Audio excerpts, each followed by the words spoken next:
दोस्तों, आज मैं आपके लिए जो मीठे की रेसिपी लेकर आया हूँ उसमें मैंने सूजी का बिल्कुल इस्तेमाल नहीं किया है। इसे बिना सूजी के ही बनाएंगे और बिना सूजी का भी मीठा काफ़ी शानदार और टेस्टी बनकर तैयार होता है। इसे मैंने गेहूं के आटे से बनाया है, तो आप इसी बात से अंदाज़ा लगा लीजिए ये कितना हेल्दी और टेस्टी रहेगा।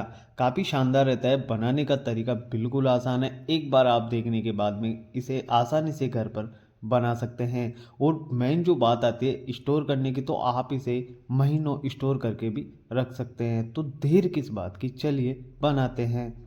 तो इस मीठे को बनाने के लिए सबसे पहले आपको एक बड़ा सा बर्तन लेना है। मैंने यहाँ पर बड़ी परात ली है और उसमें हम डालेंगे 1 कप भरकर गेहूं का आटा। सारी चीज़ें आप छान कर लेना, क्योंकि गेहूं के आटे में हल्के जो मोटे से दाने रह जाते हैं वो रह जाते हैं। इस वजह से आप इसे छान कर लेंगे तो दाने अलग हो जाएंगे और हमारी रेसिपी बिल्कुल परफेक्ट बनेगी।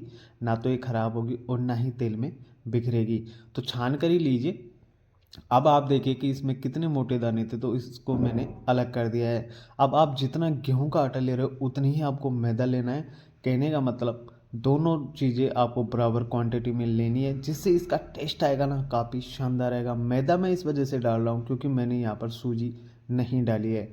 अगर आप मैदा नहीं डालना चाहते तो गेहूं के आटे से भी बना सकते हो, या फिर आप सूजी से बना रहे हो तो मैदा की जगह आप सूजी का इस्तेमाल करना काफ़ी शानदार रहेगा। तो मैदा को भी आप अच्छे से छान लीजिए, क्योंकि कभी कभार यह होता है कि इसमें भी मोटे दाने आ जाते हैं। तो सब चीज़ों को आप छान कर ही लीजिए, जिससे इसके जो टेस्ट आएगा काफ़ी शानदार आएगा और इसमें मोटे दाने नहीं रहेंगे। अब इसका टेस्ट और फ्लेवर बढ़ाने के लिए मैंने यहाँ पर आधा कप भरकर बेसन का इस्तेमाल किया है। बेसन ज़्यादा मत डालना, सिर्फ आधा कप ही डालना। जितना आप गेहूं का आटा ले रहे हो उससे आधा कप आपको बेसन लेना है, जिससे इसका फ्लेवर भी अच्छा रहेगा और टेस्ट भी इसका काफ़ी शानदार रहेगा। क्योंकि अगर हम ज़्यादा बेसन डाल देते तो फिर बेसन का स्वाद इसमें देखने को मिलता है। तो अब इन तीनों चीज़ों को आप अच्छे से मिक्स कर लेना, क्योंकि मिक्स करना है तो इनको ज़रूरी होता है। और चीज़ें ऐड करने से पहले आप इसे अच्छे से मिक्स कर लेंगे तो जो मीठे के अंदर हमारा टेस्ट आएगा बिल्कुल इक्वल आएगा और काफ़ी शानदार भी रहेगा। तो इनको मिक्स कर लीजिए। इसके बाद में हम इसमें दूसरी चीज़ें ऐड करेंगे। तो फ्लेवर के लिए आप यहाँ पर डेसिकेटेड कोकोनट पाउडर का इस्तेमाल भी कर सकते हैं, अगर आपको पसंद आता है तो। और फ्लेवर के लिए आप यहाँ पर इलायची पाउडर का इस्तेमाल भी कर सकते हैं। अब दोस्तों ये अच्छे से मिक्स हो गया। अब इसे मिक्स करने के बाद में हम इसमें दूसरी जो चीज़ें ऐड करेंगे ना, उन चीज़ों को आप ध्यान से देखना। कभी कभार क्या करते हो कि आप जल्दबाजी में वीडियो देखते हो और आपकी जो रेसिपी है बिल्कुल ख़राब हो जाती है। तो मैंने यहाँ पर चुटकी भर मीठा सोडा, जो खाने वाला मीठा सोडा होता है, वो डाल देंगे, जिससे ये अंदर से बिल्कुल सॉफ्ट रहेंगे और बाहर से बिल्कुल क्रिस्पी रहेंगे। तो ये लंबे समय तक टिकेंगे और बिल्कुल भी ख़राब नहीं होंगे। तो मीठा सोडा डालने के बाद में आप इसे अच्छे से एक बार और मिक्स कर देना।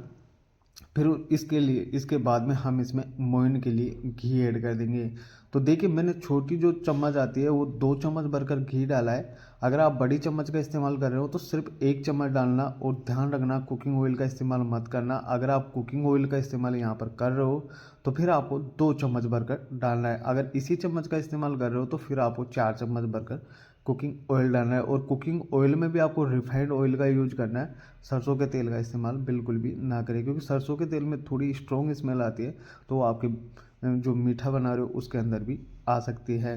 तो रिफाइंड ऑयल का यूज़ करना, या फिर आप घी के साथ भी जा सकते हो।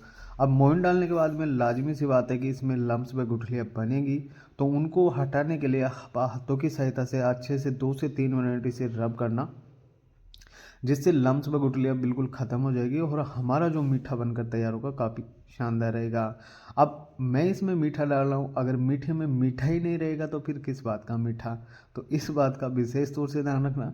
अगर आप मीठा डाल रहे हो तो मैंने यहाँ पर पीसी हुई चीनी का इस्तेमाल किया है। आप मीठा आप अपने अकॉर्डिंग कम या ज़्यादा कर सकते हो। मैंने जितना बेसन लिया था उतना ही मीठा इसमें ऐड किया है। अब इसका क्रंचपन बढ़ाने के लिए मैं यहाँ पर सफ़ेद तिल का इस्तेमाल कर रहा हूँ। तो मैंने सफ़ेद तिल डाला है, थोड़ा सा डालेंगे, ज़्यादा नहीं डालेंगे, क्योंकि ज़्यादा डालने से भी फिर ये तेल में बिखर जाता है और हमारे काम नहीं आता है। तो सफ़ेद तिल का आप इस्तेमाल करो तो बिल्कुल थोड़ा डालना, कम डालना। अब इन सब चीज़ों को एक बार और अच्छे से मिक्स कर लेंगे। इसके बाद में इसका डो लगाना स्टार्ट करेंगे।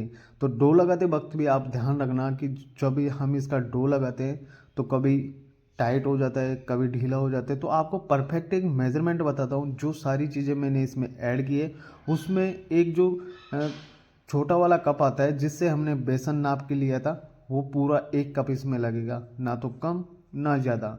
बिल्कुल आप किनारों तक भर लीजिए और उसका डो बनाकर तैयार कीजिए, बिल्कुल परफेक्ट डो बनेगा। तो 1 कप पूरा लग जाएगा। इसके बाद में हम इसे अच्छे सा डो बना लेंगे, फिर इसे 10 मिनट के लिए रेस्ट पर छोड़ देना, जिससे इसमें जो भी अ, हमने सामान डाला है वो अच्छे से फूल जाएगा और हमारा जो डो है बिल्कुल परफेक्ट बनकर तैयार होगा। यकीन मानो दोस्तों, सारा मेजरमेंट अगर आप अच्छे से करेंगे तो आपका जो ये मीठा है बनकर तैयार होगा, बिल्कुल शानदार बनेगा, परफेक्ट बनेगा, टेस्टी बनेगा। आप बस परफेक्ट इसमें मेजरमेंट रखना और स्टेप बाय स्टेप हर तरीका फॉलो करना, तभी आपका मीठा काफ़ी शानदार बनेगा। तो आपने ये जो डो बनाकर तैयार किया था उसे 10 मिनट के लिए रेस्ट पर छोड़ देंगे और अंदर से इसका आप एक बार टेक्सचर देख लीजिए, कितना कमाल का टेक्सचर आया है। बिल्कुल जालीदार बनकर तैयार होता है, आपका भी डो बिल्कुल इसी तरीके से बनकर तैयार होगा। तो दोस्तों आप चलते हैं इसके बिस्किट बनाने के लिए। तो मैंने इस जो ये मीठा बनाकर तैयार किया था ना, वो ज़्यादा बड़ी साइज़ में नहीं बनाएंगे। आप इसे कोई सी भी शेप दे सकते हो, चौकोर शेप, गोल शेप, कोई सी भी शेप दे सकते हो। पर इस बात का ध्यान रखना कि आपको ज़्यादा मोटाई में नहीं रखना है, ज़्यादा चौड़ाई में नहीं रखना है, छोटे छोटे से पीस इसके बनाना इस प्रकार से।